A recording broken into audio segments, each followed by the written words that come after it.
Info Muniquiché en Facebook.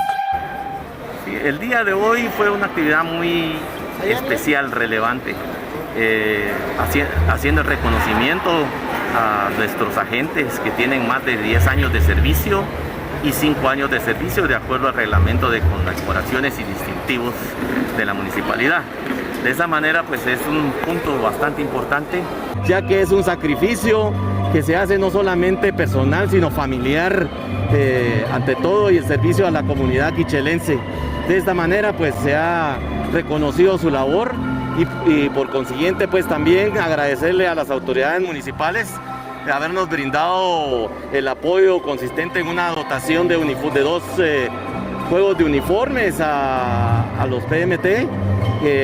Aparte de eso, el equipo completo, botas, los cuales pues nos servirán para tener una mejor imagen en nuestro municipio.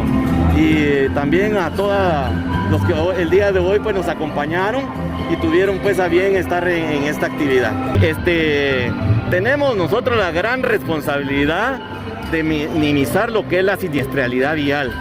De esa manera, pues nuestros planes estratégicos están encaminados a educación vial y por lo tanto la sensibilización a niveles educativos, a niveles familiares, para que podamos nosotros minimizar los incidentes que se dan en nuestra cabecera, ¿verdad? Entonces, y miramos también pues la situación de estar pendientes pues de cualquier tipo de apoyo social que se ha hecho hasta la fecha, ¿verdad? Apoyo social que necesita la población. Sí, pues agradecerles a la población en general las actividades que nos hemos desarrollado, pues siempre han sido en beneficio de la población quichelense.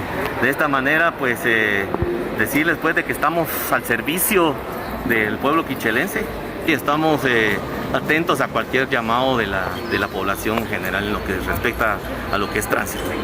Info Muniquiché en Facebook.